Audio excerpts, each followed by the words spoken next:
Shalom, kemarin kita merenungkan saat Ishak memilih untuk taat kepada perintah Tuhan dan tidak mengikuti pemikirannya sendiri di tengah bencana kelaparan, serta bagaimana Tuhan mengingatkan mengenai identitasnya dan bagaimana menyatakan lagi janjinya.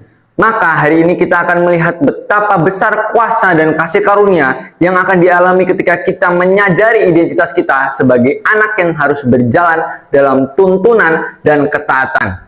Pada Kejadian 26 ayat 12-14, maka menaburlah Ishak di tanah itu, dan dalam tahun itu juga ia mendapat hasil 100 kali lipat, sebab ia diberkati Tuhan. Dan orang itu menjadi kaya, bahkan kian lama kian kaya, sehingga ia menjadi sangat kaya.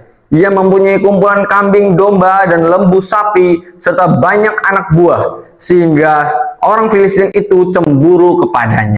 Ayat ini menyatakan sebab ia diberkati Tuhan. Jadi berkat Tuhan yang membuat hidupnya bisa menuai di tahun yang sama sampai 100 kali lipat dan menjadi sangat kaya.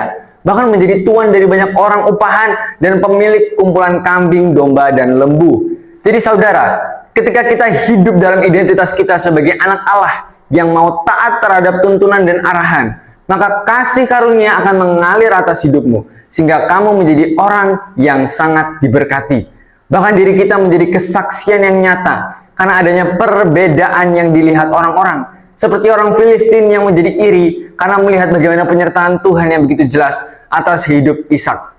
Marilah kita terus menyadari kasih karunia Tuhan yang membuat diri kita menjadi anak Allah dan hiduplah dalam ketaatan. Tuhan Yesus memberkati.